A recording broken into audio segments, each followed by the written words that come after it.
Nama aku Rifan Lumangkun, dan saat ini Anda sementara menyaksikan Moving, Motivation, and Living.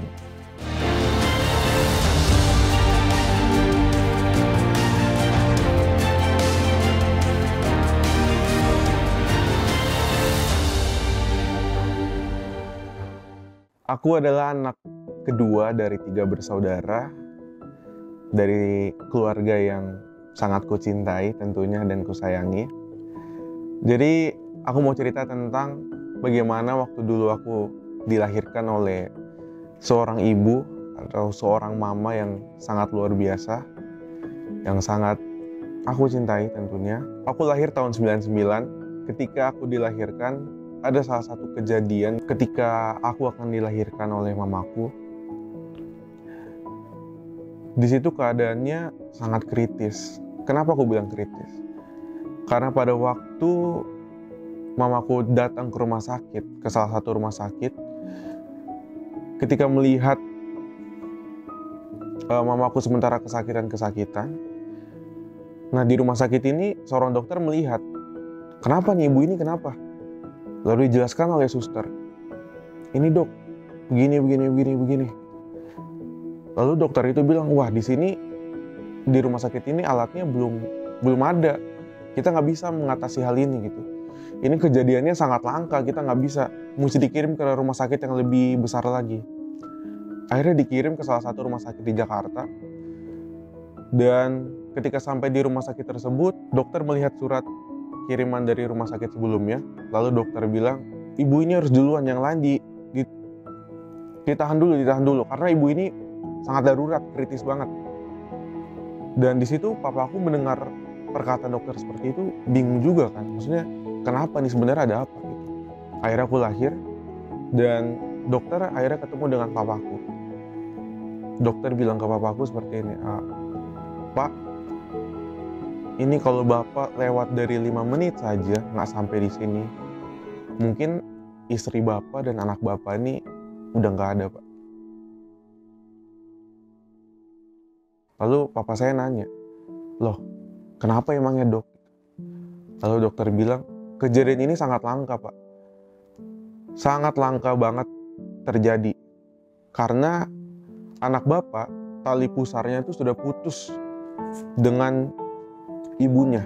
Jadi anak bapak tuh di dalam nggak bisa bernafas karena sudah terputus tali pusarnya. Dan kalau bapak lewat sedikit saja dari waktunya, maka dua-duanya akan pergi begitu saja.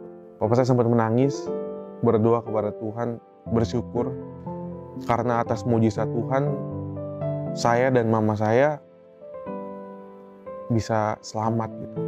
Setelah mama saya melahirkan, nggak berapa lama kemudian dokter memanggil ayah saya untuk ngobrol berdua di ruangan dokter. Lalu dokter bilang, sepertinya anak bapak mengalami kecacatan, Pak. Ketika ayah saya mendengar kecacatan gitu, di situ papa saya langsung down ya. Terus papa saya berdoa dalam hati, Tuhan, biarlah kehendak-Mu saja yang jadi. Bantu hamba dan istri hamba untuk kuat dan diberikan kekuatan oleh-Mu Tuhan. Lalu dokter bilang, anak bapak ketika lahir ini tidak menangis, Pak. Sudah dari tadi. Sudah dicoba ditepuk-tepuk, usap-usap, digosok-gosok bagian belakangnya. Tetap nggak menangis, Pak. Jadi kemungkinan anak bapak ini bisu, nggak bisa berbicara, Pak. Di situ bapak saya kaget banget. Bapak saya terdiam, cuma bisa berdoa dalam hati, keluar dari ruangan dokter. Terdiam cukup lama, dan pada akhirnya ketika papa saya sementara berdoa dalam hati, Tuhan tolong kekuatan Kau berikan, kehendak-Mu yang jadi Tuhan. Tiba-tiba bunyi suara bayi nangis dari kamar mama saya. Bunyi suara bayi sementara menangis. Di situ papa saya langsung terkaget. Dan ternyata saya menangis pada waktu itu pada akhirnya. Semuanya kaget gitu, karena sudah sekitar 10-15 menit aku nggak nangis-nangis gitu.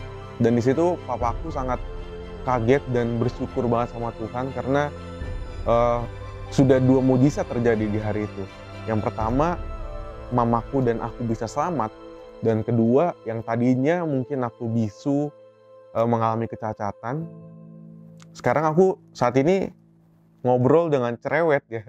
Kemana-mana hobinya ngobrol gitu, nggak malah hobi ngomong gitu. Dan aku tahu kisah ini tuh papaku adalah seorang pendeta dan papaku selalu menceritakan ini di tiap jemaat. Dan setiap aku mendengar kisah ini, aku selalu bersyukur dan kepada Tuhan, dan aku tuh selalu mengingat mamaku, gimana perjuangan mamaku melahirkan aku dan hampir meninggal karena melahirkan aku.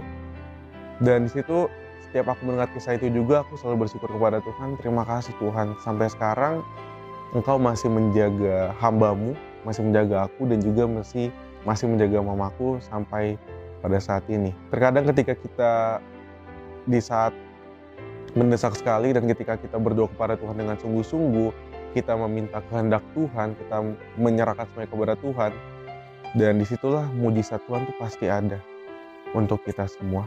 Dan biarlah melalui cerita ini kita bisa semakin dikuatkan untuk lebih dekat kepada Tuhan dan berserah kepada Tuhan.